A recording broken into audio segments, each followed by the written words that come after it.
हे बघा लोणचं किती छान दिसत आहे। हे ताजं लोणचं लिंबाचं तयार केलेलं आहे।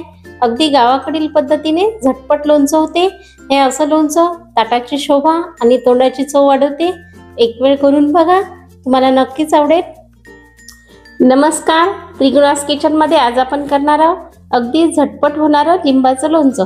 कमी साहित्यात आणि कमी वेळात होणारं असं हे लिंबाचं लोणचं आहे।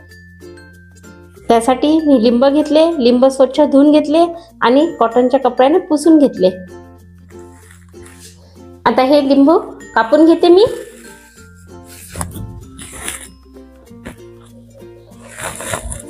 एका लिंबाची 8 फोडी करते। थंडीच्या दिवसात मार्केटमध्ये ताजे ताजे लिंब येतात, त्यामुळे ताजं लिंबाचं लोणचं केलं तर जेवण अधिक रुचकर होते आणि हे फ्रीज शिवाय सुद्धा 1 आठवड्याभर वर राहू शकते।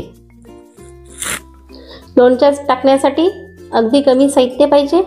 त्यासाठी मी 3 चमचे तिखट घेतलं आणि 3 चमचे हळद घेतली आणि चवीपुरतं मीठ घेतलं, म्हणजे जवळपास हे 4 चमचे मीठ आहे। पोहे खायचा चमचा असते त्यानं मोजून घेतलं। गावाकडील पद्धत म्हणजे अगदी कमी साहित्य। हे मीठ टाकून घेते।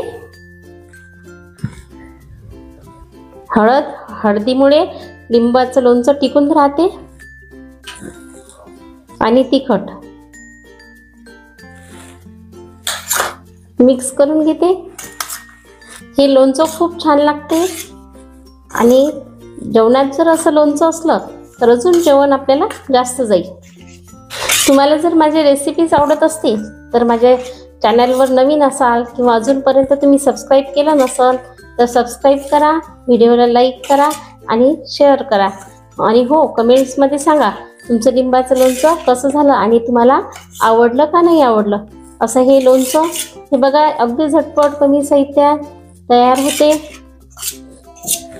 असं हे लिंबाचं लोणचं जर तुम्ही काळजी घेतली तर आठवड्यापेक्षाही जास्त फ्रीज शिवाय राहू शकते। फक्त एकच काळजी घ्यायचं की हे हलवत राहायचं। आणि हे लिंबाचं लोणचं एखादी काचेची भरणी धुवून स्वच्छ करायची आणि उन्हात वाळू द्यायची आणि याच्यात भरून घ्यायचं। असं हे लिंबाचं लोणचं अगदी झटपट म्हणजे 5 मिनिटातच तयार होते आणि कोरड्या काचेच्या भरणीत भरून ठेवायचं। असं हे झटपट होणारं लिंबाचं लोणचं खाण्यासाठी तयार आहे।